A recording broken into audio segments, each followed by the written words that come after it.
솔직히 말해서 처음엔 저도 제 통장을 들여다보면서 좀 멍해졌어요. 내가 지금 가진 돈이 도대체 얼마지? 계산기를 두드려 보는데 숫자가 생각보다 작더라고요. 괜히 마음이 조급해지고, 괜히 불안해지고, 괜히 무언가 빨리 해야 할 것 같은 기분이 들었습니다.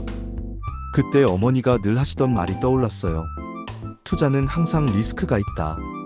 네가 감당할 수 있는 범위 안에서만 움직여야 한다. 그 말이 괜히 마음에 와닿더라고요. 그래서 무작정 주식부터 사기보다는 제대로 배우고 시작해야겠다는 생각이 들었습니다. 그렇게 해서 모신 분이 바로 투자 쪽으로 굉장히 유명한 선생님이었죠. 처음 인사를 나누고 이런저런 이야기를 나누다가 선생님이 이런 말씀을 하셨어요. 앞으로는 노력하지 않으면 살아남기 힘든 시대입니다. 시장은 계속 변하고 세계 정세도 하루가 다르게 흔들립니다. 실제로 우리가 겪었던 리먼 브라더스 사태, 글로벌 금융위기, 최근의 금리 변화, 환율 변동까지 예전처럼 단순한 감이나 풍문만 믿고 투자하기에는 세상이 너무 복잡해졌습니다. 예전에는 누가 어디서 무슨 종목이 좋다더라 하면 그냥 따라 사는 경우도 많았죠.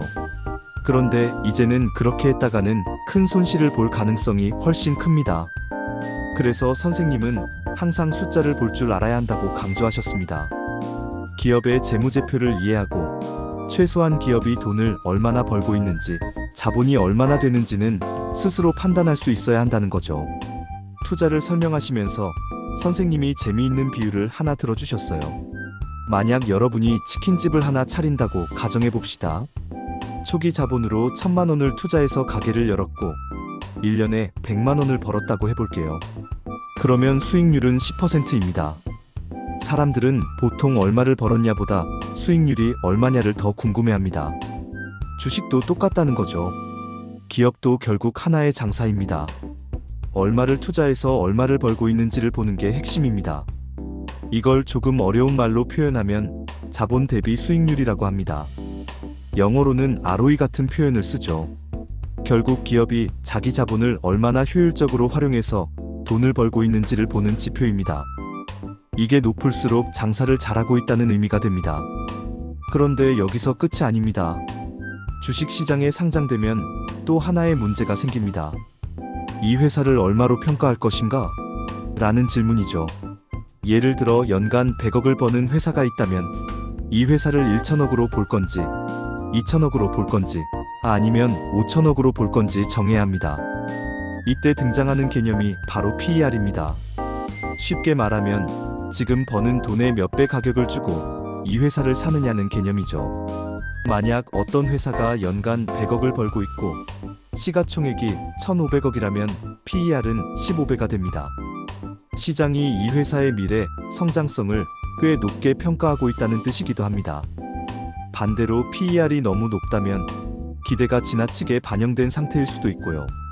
또 하나 중요한 개념이 있습니다. 바로 PBR입니다.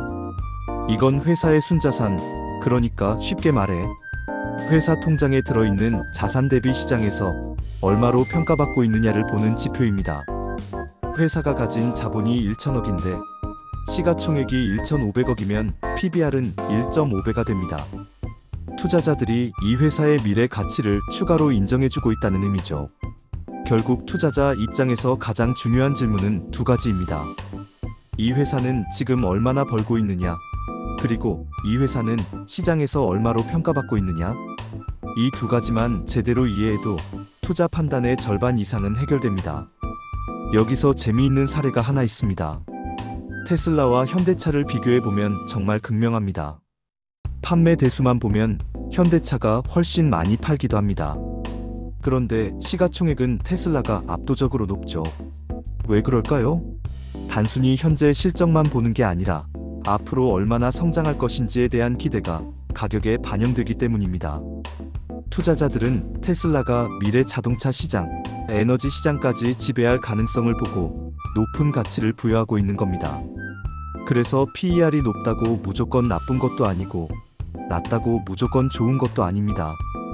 중요한 건 그 숫자 안에 담긴 기대치가 합리적인지 과도한지 스스로 판단하는 것입니다. 어떤 기업은 지금은 돈을 많이 못 벌어도 미래 성장 가능성이 크다면 높은 평가를 받을 수 있습니다. 반대로 현재 실적은 좋아 보여도 성장성이 둔화된다면 높은 가격이 부담이 될 수도 있죠. 이제 여기서 가장 중요한 이야기로 넘어갑니다.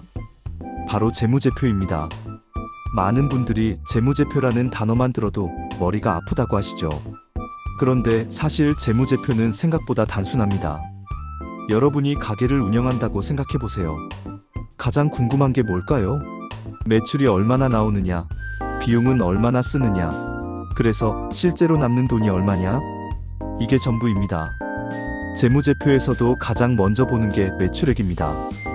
얼마나 팔았는지 보는 숫자죠. 그 다음이 영업이익입니다. 장사를 해서 실제로 남긴 돈입니다. 여기에는 인건비, 재료비, 임대료 같은 운영비용이 다 빠진 금액이 들어갑니다. 그리고 마지막으로 당기순이익이 있습니다. 영업이익에다가 이자, 투자 수익, 부동산 가치 변동 같은 모든 요소를 합산한 최종 결과입니다. 투자할 때는 영업이익과 당기순이익을 같이 보는 게 중요합니다.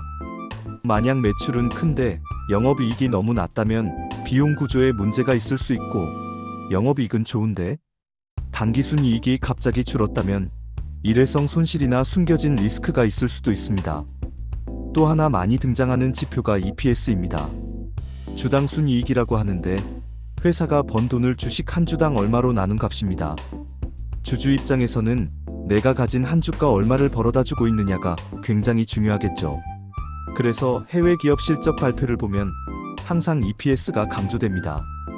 이 EPS와 주가를 비교하면 또 하나의 중요한 판단 기준이 나옵니다. 내가 주식을 사는 가격 대비 이 회사가 벌어들이는 이익이 얼마나 되는지를 알 수 있기 때문입니다. 결국 투자는 복잡해 보이지만 핵심은 단순합니다. 회사가 돈을 잘 벌고 있는지, 그 회사의 가격이 합리적인지, 그리고 미래 성장 가능성이 어느 정도인지, 이 세 가지만 꾸준히 체크하면 됩니다. 풍문이나 단기 뉴스에 휘둘리기보다는 숫자와 구조를 이해하는 습관을 들이는 게 훨씬 중요합니다. 처음에는 어렵게 느껴질 수 있습니다. 하지만 재무제표를 하나씩 뜯어보고 숫자의 의미를 이해하다 보면 어느 순간 시장이 조금씩 보이기 시작합니다. 그때부터 투자는 도박이 아니라 확률과 판단의 게임이 됩니다. 무작정 수익만 쫓기보다는 내가 감당할 수 있는 범위 안에서 내가 이해하는 기업에만 투자하는 것. 그게 결국 오래 살아남는 투자자의 공통점이라는 생각이 듭니다.